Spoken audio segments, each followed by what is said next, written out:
नमस्कार, आप देख रहे हैं जी बिजनेस और अब तक की तमाम बड़ी खबरों के साथ मैं हूं स्वाति रायना। बेहद गंभीर खबर कोरोना से जुड़ी हुई। लगातार कोरोना मामले बढ़ते जा रहे हैं पूरे देश में। लगातार तीसरा दिन है जब 3 लाख के पार कोरोना संक्रमण के मामले सामने आए हैं। बीते 24 घंटे के आंकड़ों की बात की जाए तो 3,32,000 कोविड के नए केस भारत में सामने आए हैं और उससे भी ज्यादा चिंताजनक बात है मौत का आंकड़ा। कोविड से 2,263 लोगों की वायरस से मौत हुई है। वहीं 24 घंटे में 2 लाख लोग वायरस से ठीक भी हुए हैं। देश में कोरोना के एक्टिव मरीजों की अगर बात की जाए तो फिलहाल संख्या 24 लाख के पार पहुंच चुकी है।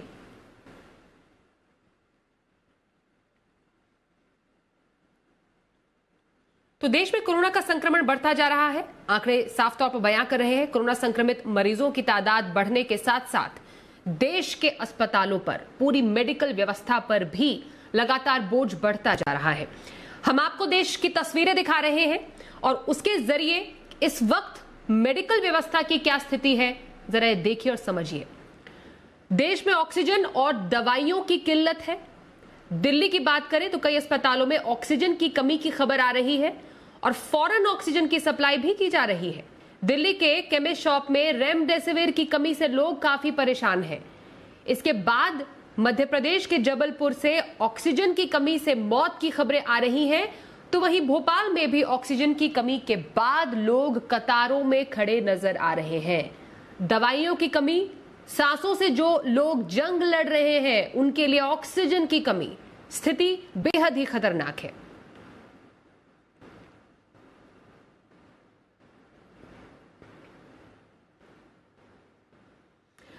और कोरोना की स्थिति जो बिगड़ती जा रही है उसके चलते आज प्रधानमंत्री मोदी ने मैराथन बैठक की है। सुबह से बैठकों का दौर जारी है। कोरोना के बेकाबू हालात को देखते हुए प्रधानमंत्री मोदी ने आज 3 अहम बैठक की। 10 राज्यों के मुख्यमंत्रियों के साथ ये बैठक हुई। कोरोना महामारी के खिलाफ एकजुट होकर काम करने का संदेश भी दिया गया है। पीएम मोदी ने कहा है कि अगर हम एकजुट होकर देश की तरह काम करेंगे तो कोई समस्या नहीं आएगी। इसके अलावा और क्या क्या बातें पीएम ने मुख्यमंत्रियों से चर्चा के दौरान कही है, सीधे हमारे सहयोगी समीर दीक्षित दिल्ली से जुड़ रहे हैं, उनका रुख कर लेते हैं। समीर, स्थिति तो बहुत ही ज्यादा भयानक है। मैराथन मीटिंग प्रधानमंत्री ने की है, राज्यों के मुख्यमंत्रियों के साथ जो बैठक की है उसमें किन किन तरीकों की चिंताएं सामने व्यक्त की गई है राज्यों की तरफ से? देश में जिस तरीके से कोरोना संक्रमण बेतहाशा बढ़ता जा रहा है, ये मैराथन मीटिंग पीएम मोदी की तरफ से एक के बाद हो रही है। जो समीक्षा बैठक 11 राज्यों के मुख्यमंत्री के साथ में करी है, तो पीएम मोदी ने सबसे ज्यादा जोर इस बात पे दिया है कि राजनीति को पीछे छोड़ करके सभी राज्यों को एक साथ आकर के और केंद्र के साथ समन्वय बिठा करके, यानी कि कोऑर्डिनेशन पर फोकस किया है। इस फोकस का सीधा मतलब ये है कि जो केंद्र सरकार जो भी मदद पहुंचाने की कोशिश कर रही है, उसको राज्य बिल्कुल मैपिंग करके अपने राज्यों में जहां ज्यादा जरूरत है वहां पर पहुंचाएं।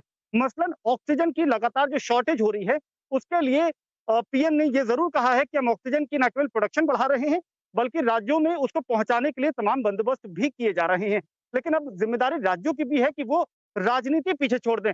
मैं ये शब्द बार बार इसलिए इस्तेमाल कर रहा हूँ कि राज्य राजनीति पीछे इसलिए छोड़ दें क्योंकि आज जब पीएम मोदी राज्यों के मुख्यमंत्री के साथ में समीक्षा बैठक कर रहे थे, तो पहली दफा ऐसा हुआ है कि दिल्ली के मुख्यमंत्री अरविंद केजरीवाल ने अपने भाषण को लाइव टेलीकास्ट शुरू कर दिया था, क्योंकि प्रोटोकॉल के सख्त उल्लंघन है, प्रोटोकॉल के खिलाफ है।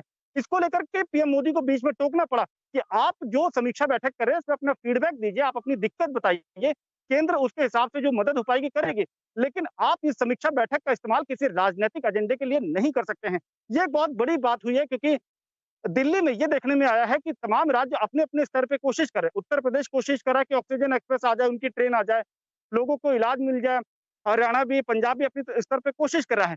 दिल्ली की तरफ से लगातार बयानबाजी यही हो रही है कि केंद्र मदद नहीं कर रहा है। एक बात तो ये रही, लेकिन हाँ, जो प्राइमरी फोकस रहा है इस पीएम मीटिंग का वो यही है कि राज्य एक साथ आए और जो अब केंद्र सरकार तेजी से कदम उठा रही है ऑक्सीजन सप्लाई राज्यों तक पहुंचाने के लिए, रेमडेसिविर का इंजेक्शन लोगों तक पहुंच पाए इसके लिए मैपिंग की गई है, यानी कि जिन राज्यों में रेमडेसिविर इंजेक्शन की ज्यादा जरूरत है वहां पे ज्यादा पहुंचाई जाए।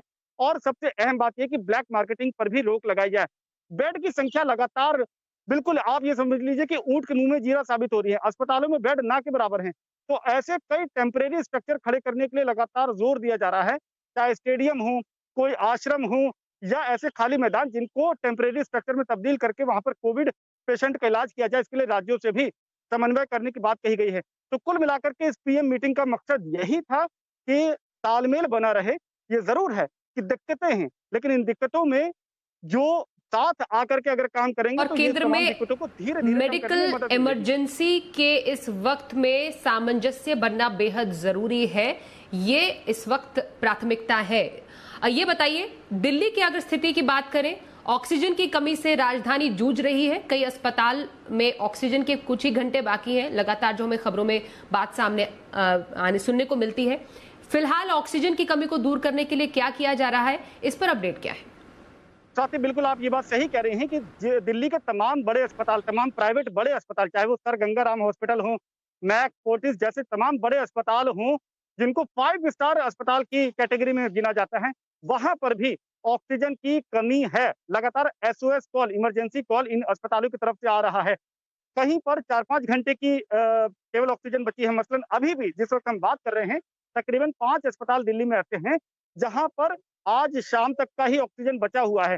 तो ये अस्पतालों की तरफ से लगातार अपील केंद्र सरकार को हो रही है कि चूंकि अब कुछ घंटों का ऑक्सीजन बचा है, अब इसमें केंद्र क्या कर रही है कि सबसे पहले ये देख रही है कि किसको ज्यादा जरूरत है। तो जो नजदीकी जितने भी ऑक्सीजन प्लांट है, चाहे वो फरीदाबाद में हो या गाजियाबाद में हो, तो वहां से जितनी मात्रा संभव हो पाए वो यहाँ पर पहुंचाने की कोशिश की जा रही है। ये प्रयास लगातार जारी है, लेकिन साथ ही ये बात समझ लीजिए कि डिमांड और सप्लाई के बीच में जबरदस्त खाई है। आप कितना भी आप अपनी तरफ से प्रयास करें, जो डिमांड है उसके मुकाबले सप्लाई बहुत कम है। यही वजह है कि अब आप देखें, एयरफोर्स को भी लगा दिया इस काम में, भारतीय रेलवे को भी इस काम में लगा दिया कि ऑक्सीजन सप्लाई, ट्रांसपोर्टेशन सुनिश्चित की जाए। और अब इसके आगे बढ़ करके ये भी हो रहा है कि बाहर से, विदेशों से भी ऑक्सीजन की आपूर्ति बनाए रखने के लिए टैंकर मंगवाए जा रहे हैं, इंपोर्ट किए जा रहे हैं। जो ऑक्सीजन के लिए जितने जरूरी उपकरण हैं उनको इंपोर्ट किया जा रहा है। स्थिति जरूर विकट है, लेकिन लगातार प्रयास करके इसको संभालने की कोशिश है। इस वक्त पूरी व्यवस्था की जा रही है इस वक्त दिल्ली में।